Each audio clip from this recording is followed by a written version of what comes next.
Once more in the lovely Trädgårdsförening, and here we can see that the magnolia is developing. We were promised by a young girl that these buds would spread out in the next week, and this is the first day of the next week, and they are coming along quite well. You see here, it's looking nice. Spring is on its way, and it's especially lovely this season before it really have began. And this is one thing I really like about the Swedish spring. It takes a lot of time.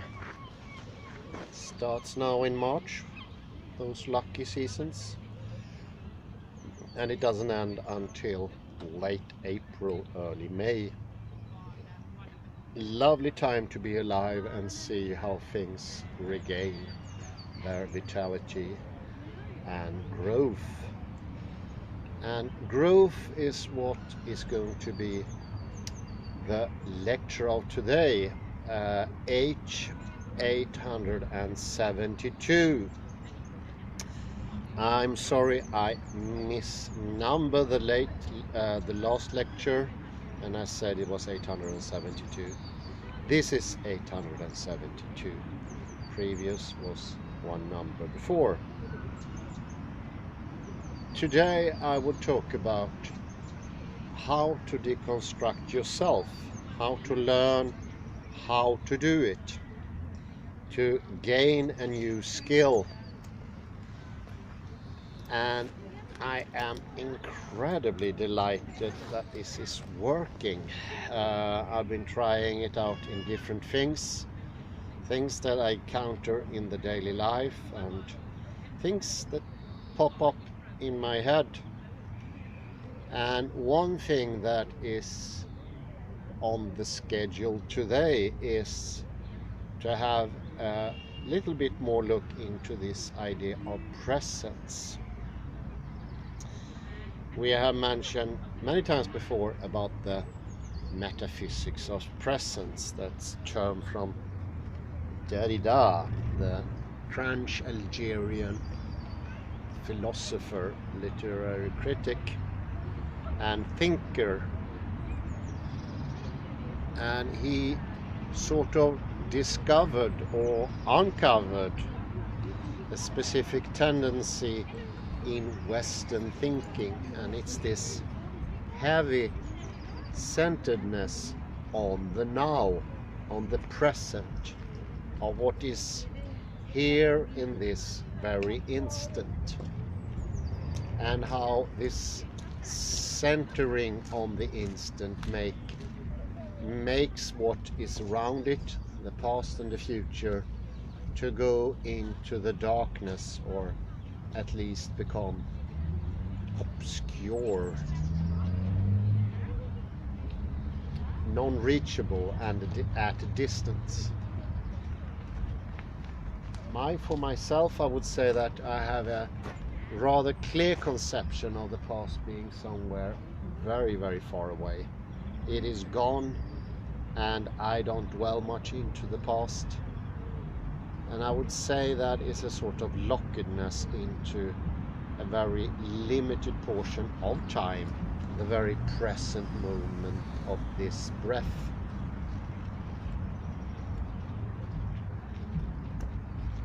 And also the future, when I think of it and try to perceive it, it looks darkened or shut off, or maybe not so dark, to be honest, but maybe more obscure, unclear, not really present. Well, you hear, this presencing is something that is very, very deep within our thinking, and it's a trope, or it's a gestalt, whatever you call it, that sort of binds us to look more and more into the present, and getting more and more engaged in this movement, in the idea of the present is the only real thing.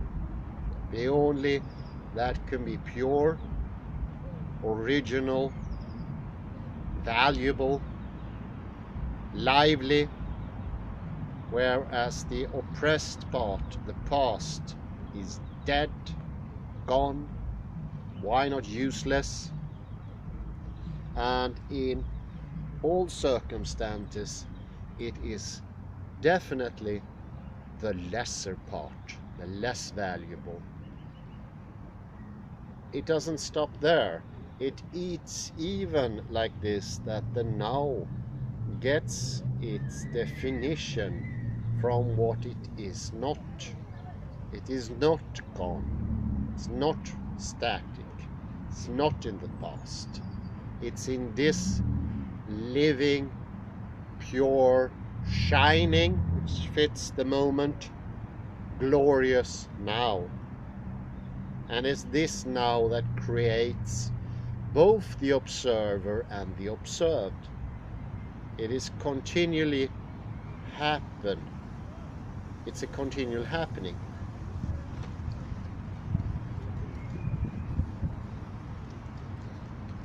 Non-ending rebirth of each moment, separated from the moment before, with a huge dividing line, like a brick wall, shutting off the past from the present, preserving it pure, untainted. It is not tainted by the past. Once more we have the mirror. When you look into the mirror, that's the origin. That's the first thing. Whereas the reflected, the mirror image, that's second hand. There is a time lag. It's not long, but it's still there. And it's like a thin dividing line, almost like a hymen, that cuts the now from the disgusting past, or the tainted, unreal past, the copy of the now.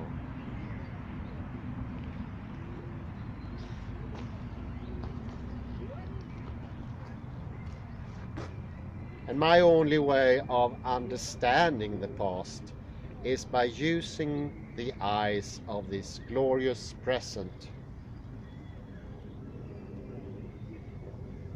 and indirectly perceive it.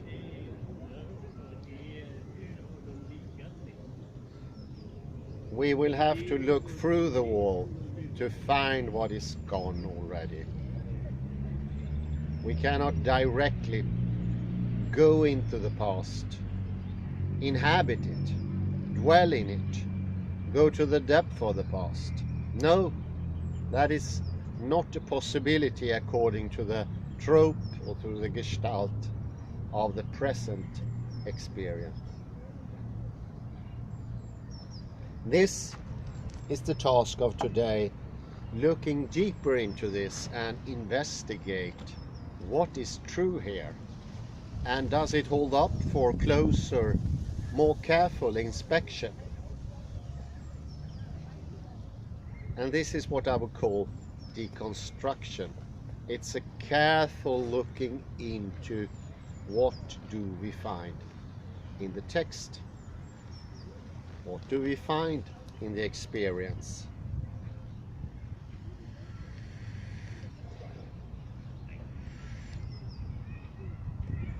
What do we have there to analyze? What do we find?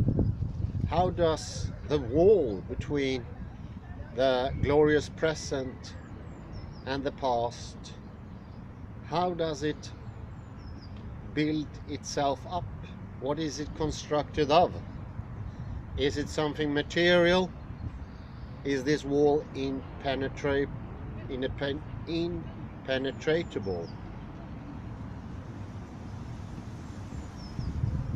Can we go into the wall and see if we can pass it?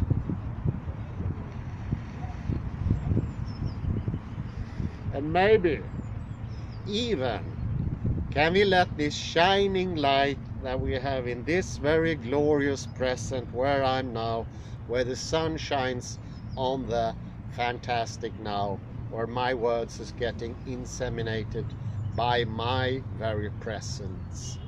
The subject, the observer. Can we let little bit of that light come also to the other, the otherness? Can we welcome what is being hidden, shoved away, marginalized?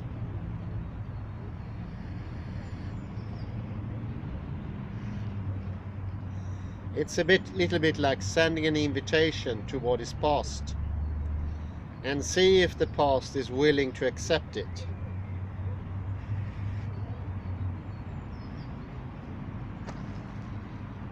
Do remember the movement of the body, going constantly forward.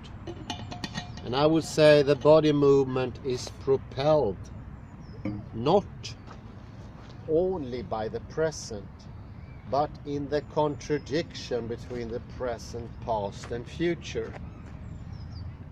A triad of different things. And in this triad the movement comes.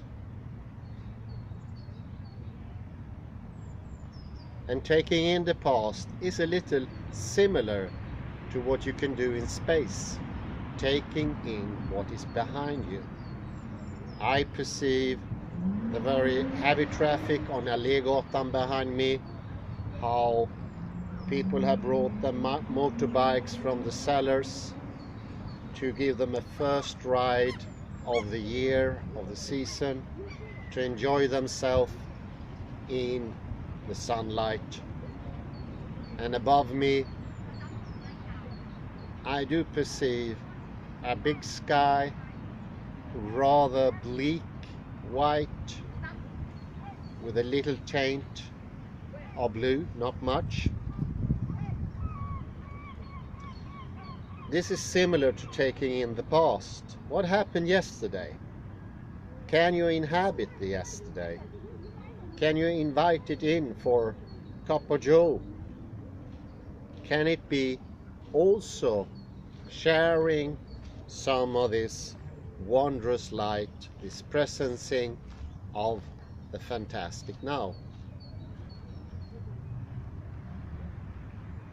Do let yourself become engaged in looking into that. And it's similar to the position we all have, well I have at least, standing on my toes, going so fast into the future in what I perceive to be the now. A stressful, limited now that is so thin I can hardly stand on it. And I think that lack of foundation in the now also is an imbalance. And that balance can be regained by accepting, going into the past, open it up, almost like this.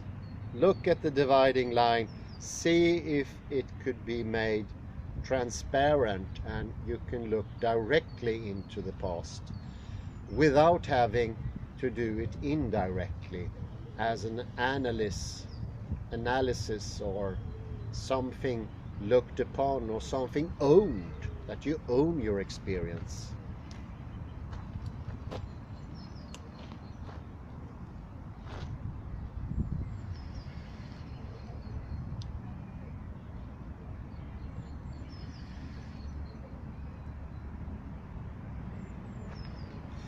This is somewhat tricky at first, but as with space, it took me a couple of months before I really got in space. By adding time, you can let the both combine, this opening up, this enlarging of your habitat, where you live, where you are. It's a widening, and it's a relaxing widening.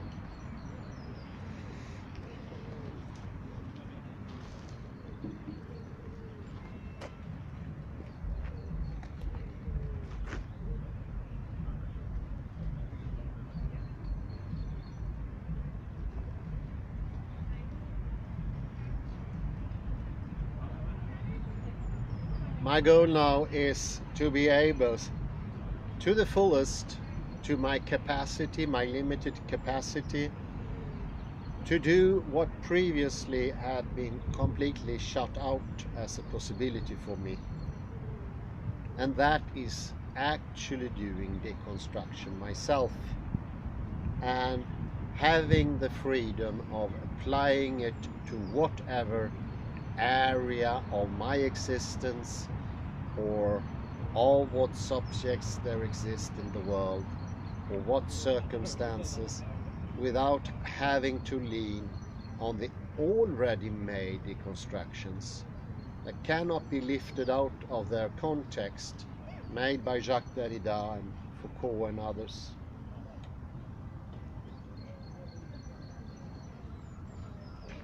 I'm quite sure that Jacques Derrida had a most wondrous capacity within him to encompass contradictions.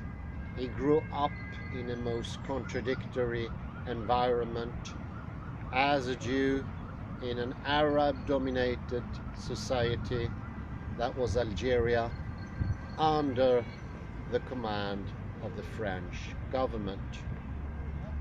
A triad of its own, and even more so because different time was being at the same time. The past was most present in his neighborhood.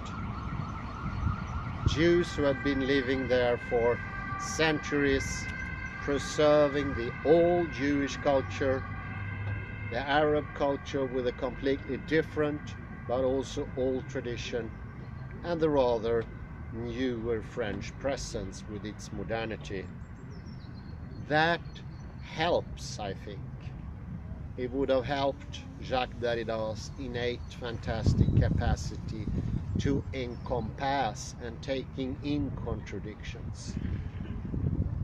And of course his geniality was the most important, but we should not forget the environment as well.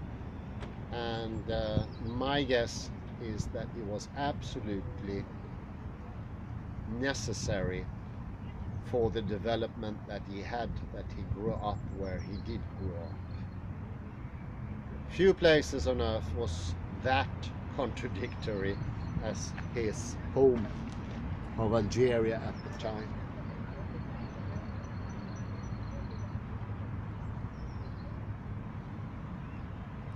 And whereas we go further in the next, or maybe a couple of deconstructions later, we will look into also deconstructing knowledge, which also has its very interesting contradictions and also limitations that can be opened up, questioned, made transparent, and thereby making it possible to access much more knowledge and making knowledge more natural, deeper, more profound.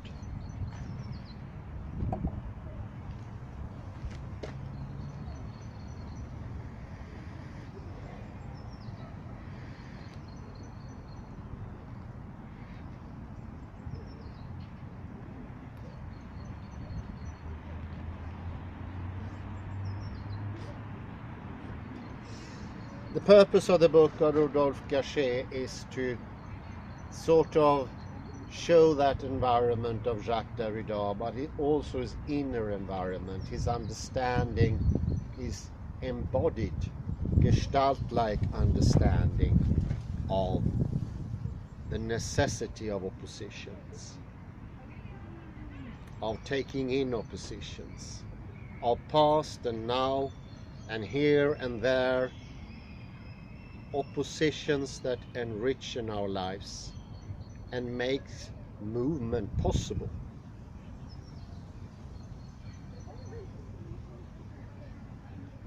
Because I can feel a movement in this very instant when I stand here and I think about the back of my back, what is behind me, the sun, what is above me, sending awareness there, and I relax. I becoming presencing in this situation. This is the gift of Rodolphe Cachet, and it's nothing short of miraculous. It's a new journey without a doubt, and it gives the very new thing, the spectacular and brand new thing of being able to take the leash and put oneself in the saddle on the horse and be able to ride oneself, not being only a spectator, having to observe what the great master had done himself, but actually participate and do it yourself. I would say that is grand nutrition for self-esteem, and that also opens up for a lot more possibilities in every text, in every subject, in every singular circumstance, bar no area of existence and the presence in.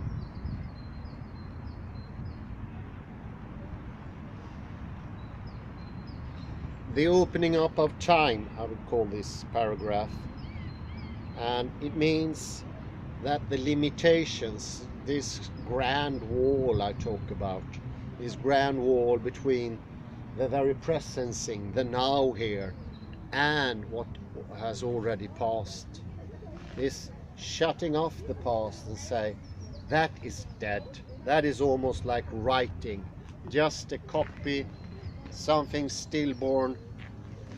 And actually in my consciousness the memories look grey, shaded, and I only see the surface. I do not inhabit my own past. That can be opened up, especially with some practice, and you can do the very same thing as we do when we take in space. You let it come in, you send your awareness, you send a little bit of this shining presencing light, because that is awareness, and that awareness can be expanded, and it's an illusion. By this expansion the awareness become diminished, diluted, and I discussed this the other day. That's a very common conception you have before you start this process, is that if you distribute this shining awareness, this light, to other areas, it will diminish. It will be sort of distributed, thinned out, or almost being like a drink that you put too much water in. Maybe you want to make an orange soda and you put in 20 times the amount of water. You get something hardly yellow. But awareness doesn't become diluted. This is this contradictory thing. It's just the opposite. Because when you let the past participate and you learn slowly to do that, when the ability comes, and also the past, not only the present, gets some of the shine, there is an enlargement of the moment. And oddly enough, the shining light gets stronger. It gets more brilliant, shinier, warmer.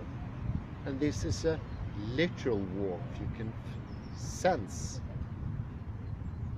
And for me, I would say my whole experience is that the old now, the very parted thin line, has a light that is completely cold, like a light tube. The cold light of old factories, completely white, sterile, not like the sun. And it's giving its bleak light on this, for me, and for most others possibly, I would think, the only opportunity of an awareness. But it's not strong. But when I enlarge and the light becomes yellower, warmer, and When I shine once more in the thing that is the present, that present becomes even stronger. So by expanding, you make the light, the awareness stronger. In the same way, taking in space behind you, above you, all around you. The sharpened awareness to the little one, the little things, also gets stronger, more accurate. And this is the very contradictory nature of reality. And this, I would say, is the purpose of deconstruction. This is what the very thing that makes a text shine once more. A text that's been so shut out by this exaggerated presencing, so the awareness light, when you read it, both on the author and you yourself as a reader, becomes dimmed out. It's a sterile environment to read the book. It's a bit like putting something under the microscope. It's only distinctions in the end, inside and outside, and you end up with only polarities. And that's not a deep understanding of any text, neither is it a deep understanding of any circumstance, or, like this one, a moment. A moment can open up and become grander, and once that is happening, you become more lively. So instead of the scare that if you take in the past, you will become deadened like the past, not alive, not as original like the writing. But it's not true. Investigate for yourself. Go into the past and see that will also give more shine to the present. The triad can be combined once more, and it can be made even sharper. But allow for this to happen. That sending the signal to the system to accept more. And you start looking into this wall between the present and the past, and you see it is becoming more transparent.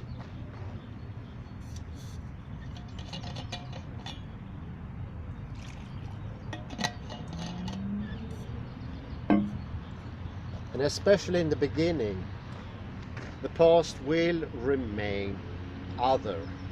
It will have this shape, taste, feel to it of being other, but it becomes less strange, becomes less alienated to yourself. And all of a sudden, the past is not so hostile, because there is a hostility in this deadening thing.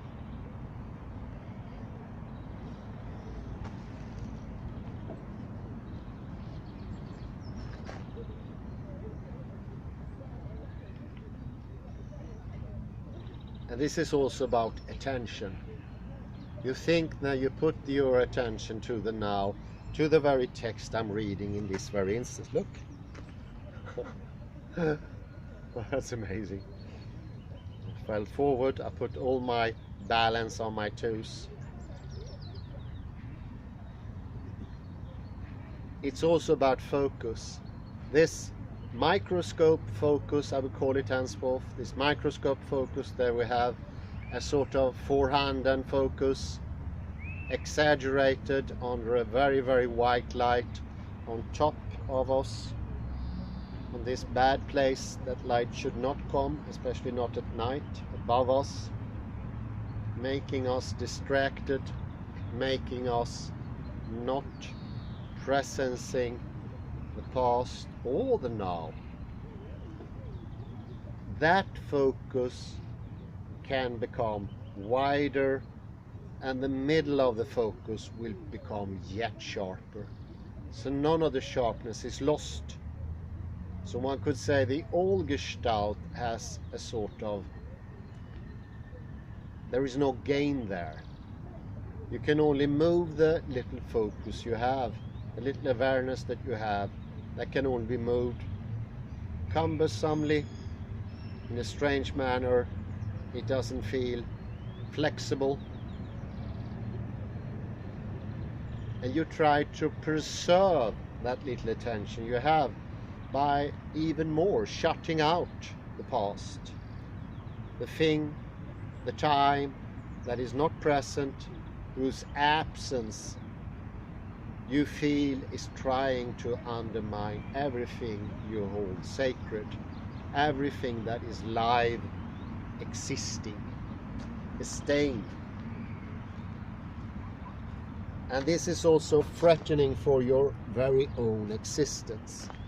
You feel that if you open up, take in other things around you, your existing subject is going to disappear, becoming diluted into the past and also into the behind and the above.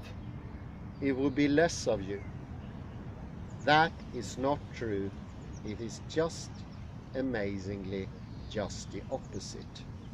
Once you widen, once you become large and wide and balanced, you will also gain more focus. And that focusing light does not get diminished by taking in more things. The more you shine the little light, the brighter it will shine. This is the shining light of the deconstruction. And easing up these barriers, and you notice after have been doing it for a while and you learn how to do it, how you easier can go into past. And the past will not be this waste paper basket as it is now. Well, at least it's how I feel it to be now. Something completely gone. Not even not even usable for recycling. So we take care of our garbage, but our past, we think that's not even good for recycling. It's definitely gone. It's like a big voice shouting, the past is the past. It's gone. You lost it.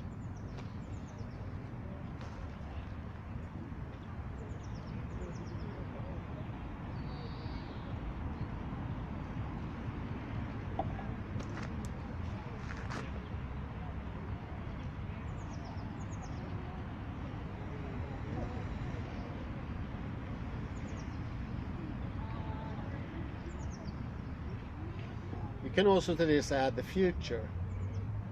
And this is very similar. We looked into so many times that how you hold your body also affects how well you can do precognition, that is planning into the future. If you are equalized, it will be much easier than you are standing on your toes. You're standing on the toes is that you're trying to catch. You are obsessed with the impossible task of trying to catch the inherent, this very moment. You try and you feel chased, you feel stressed out, and you feel even haunted by the ghost, the specter of the past. And your whole system shouts out, I want to live now, carpe diem, seize today. Instead, mementi mori, look at the past moments. They are not so gone. And it's the same thing when you take in what's behind you, what's above you. You are balancing up your time space, your time that you can inhabit can be enlarged, and that goes for more balance, more ground on time to be, more time to be, to exist and to do. And you can think about this as this garden. it seems to be bigger when time can enter into the equation, and that time is not limited off or shut off. It's rather lively instead. Lively, luminescent, brilliant, and the more you open the focus, the more awareness comes into your mind. And that awareness is at the very same time bodily and mental. So it's going from this very crowded sense of now and self, a very limited reflective self, or reflective consciousness, as Richard A. Lin called it. You can also call it the ego, that sort of lives in this very narrow thin line where the novice, where the now is hardly being able to stand on his or her 2 feet, because it's so narrow. It's like standing on a string between 2 high poles, and you feel you lose your balance because there is nothing spatially to stand on, and there is no extended time to be in. You can compare this to a stressy situation. You are waiting for an important result. You've gone to the doctors and you feel the time narrowing up. It doesn't allow for anything anymore to happen. And you try to capture that instance. Yeah, I think that's a very good, that is an apt metaphor. That is a graspedness, trying to grasp with your hand almost, with your whole being, you trying to grasp what is around you in this very moment. And it's not a nice grasping, it's a crooked, hardened fingers. And this is very similar to the fingers we usually have in the daily life. They look like this, like hooks. I amused myself by walking around a bit here in Trädgårdsföreningen. I saw so many relaxed people, as they think they were themselves, strolling around, enjoying the day, bringing their children. But often you see their hands are like hooks, or in their pockets, where they have almost like fist-like features. This is tense, and this is opening up. And you can also see once the hands are made into half twists like this, also the upper arm becomes strained, and it goes all the way up to the atlanto-occipital joint, the crossing between the head and the neck. And I would like to make a comparison. Look at the head and the neck region as the present, and you can think about the back, the snake-like feature it has, to be the past.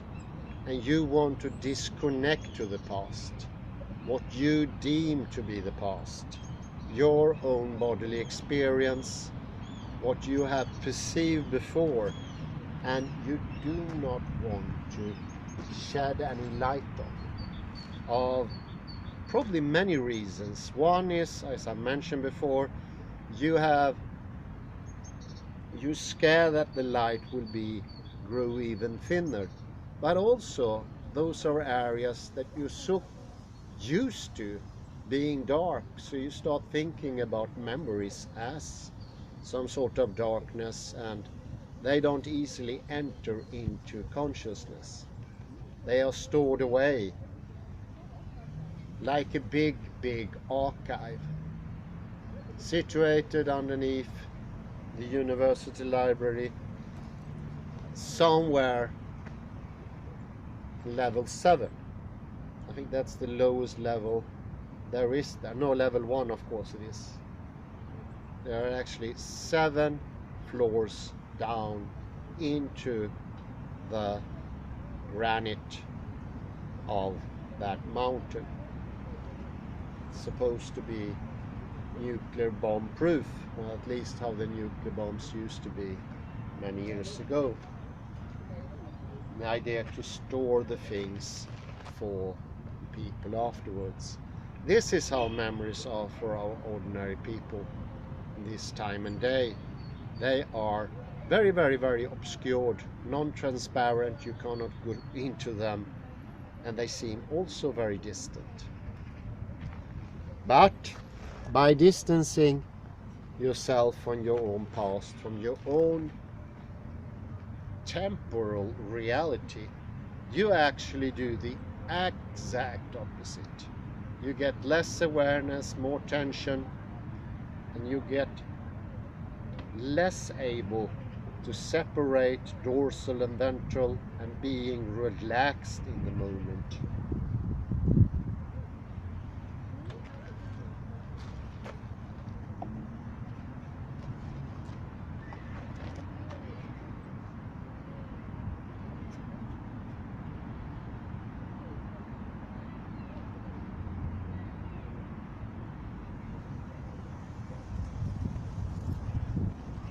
And also, when you go into the past, just opposite against what is commonly perceived, going into the past to inhabit it, to dwell it, to open up, and see that this mysterious border between the present and the past can actually be challenged. And you start thinking, what is it made of? How come there is this wall? And the more you investigate, the more you let knowingness, your intellectual power, come into this area, the more you understand that it's just a lack of knowingness. This power of prana, or whatever you call it, it's lacking there. And you share your light going into the past becomes more real. And this wall seems to be just lack of knowledge that can be made into knowledge once more. It can be understood. And by this understanding, you get more knowledge, and it strengthens the whole process. So it's a little bit like in the beginning, you have to dare to do it. And once you realize this is improving yourself, your health, your ability to balancing up, to really live, you will do it more and more, and you will see how beneficial, even nutritional, this could be for you, because those past moments are part of your knowingness. Things happen there that you can use as knowledge.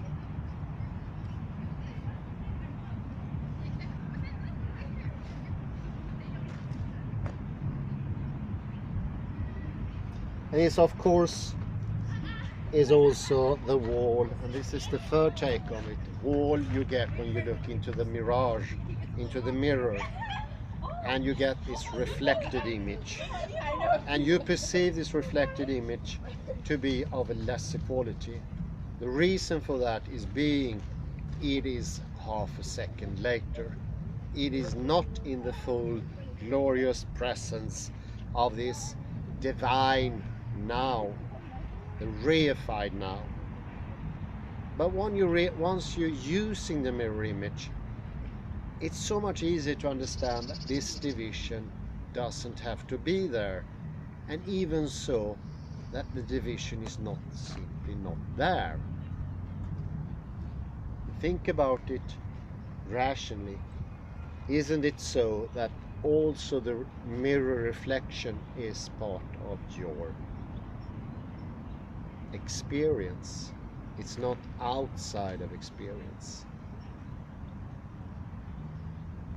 You enlarge your knowingness, and all of a sudden the mirror image can be a part of experience. And in the beginning it doesn't seem to be any space for it. doesn't seem to be any time for it. I think that's a better way to put it. Doesn't seem to be any time for it. Because time is so limited in this sharp now. But once the walls get questioned, eased up, softened, all of a sudden there is time for the experience also of the mirror image. The mirroring function can enter into experience and be there and relax there. And you feel immediately a relaxing moment within your mind. You feel that there is more time. So the dividing line, almost like the Great Wall of China, completely massive. Already after a few tryouts, training, maybe 15-20 minutes, starting to become smaller, more transparent, less massive, and all of a sudden it's just a thin veil, almost like a hymen, as there I would put it. And this hymen you can see right through in the end. But take it little by little. Don't press yourself. You could scare yourself out of this curious and interesting investigation and shut the walls even harder. But do it easily and don't delve into any bad memories or bad past. Go into the nicer pasts and do it when you are in a happy mood. Once you get more accustomed, you will notice you can do it more and more, and it's getting better because it is a skill to have this broaden awareness. It's a training thing. And that it was Frederick Matthias Alexander would call the training of the conscious control. And it's this normal regulating tendency we have, and by letting more time come in and letting also more space come in, we get something more massive to stand on. We really become mountains, well balanced, situated here and now, and we can also patiently, like a mountain, wait for the moments to come. No longer have to go into them. Step up on the toes. Tense our backside of our legs. Tense our shoulders. Push them forward and push our hip down into the ground. Instead, relax out and let the movements come to you instead of hunting them. Instead of being so haunted by this specter of the past, gruesome, horrible creature, actually depicted very well in the motion picture later by Stephen King, called The Langoliers. The Langoliers being the monsters of the past. And they devoured, literally, the past. They ate it. And I think this is actually a creation of Stephen King's own limited perception of the past. He's a stressed person, and he soothed his stress with alcohol. 2 6-packs a day of Budweiser Light, as I read from his autobiography. That is not necessary. There's nothing to be afraid of in the behind or in the above, and neither is there anything to be afraid of behind the wall. You will discover a large portion of yourself there, and you become more by allowing more, not less as you think. More and more, and you will end up being this patient mountain, waiting for the moments to come to you instead of greedily searching them and then not even being able to enjoy them to the fullest. Wait for the plate to come if you go to a restaurant. Don't go into the kitchen and wonder, where's my food? You wait for it, it will blossom and produce a very nice dinner, an experience well worth waiting for. And I think, speaking about time, I think this is as good a time as ever to end up here around this very nice moment. And I say thank you very much, and I wish you a very pleasant afternoon. Goodbye for now.